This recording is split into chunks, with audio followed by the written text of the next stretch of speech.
Welcome to our channel. Today we how to backup OVHcloud VPS snapshots and automated retention, quick tutorial step by step clearly. To backup OVHcloud VPS snapshots and automate retention, follow these steps. First, log into your OVHcloud control panel. Navigate to the VPS section on the left sidebar. Select the VPS instance you want to backup. Click on the Snapshots tab in the VPS Management dashboard. Here, you'll see a list of existing snapshots. To create a new snapshot, click the Take a Snapshot button.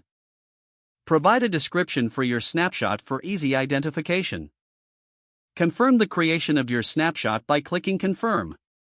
Wait for the process to complete, this might take a few minutes. Once the snapshot is created, it will appear in the Snapshots list. Next, to automate the retention of these snapshots, access your VPS settings. Look for the Backup or Snapshots Management option.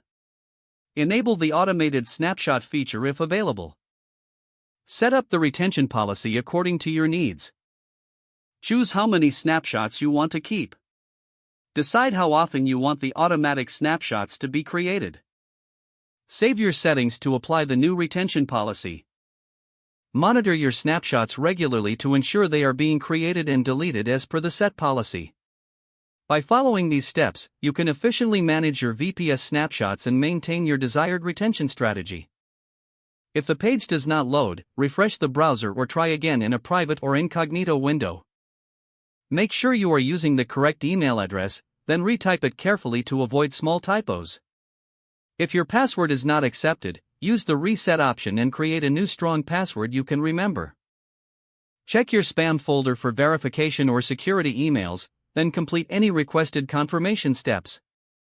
Enable two-factor authentication if available to improve account security and reduce unauthorized access risk. After signing in, review your profile details so your contact information and settings are accurate and current. If you see an error message, note it down and try again after restarting your device and internet connection. Log out when you finish, especially on shared devices, to keep your account and payment information secure. If the page does not load, refresh the browser or try again in a private or incognito window. Don't forget to like this video and subscribe to our channel for more step-by-step tech guides.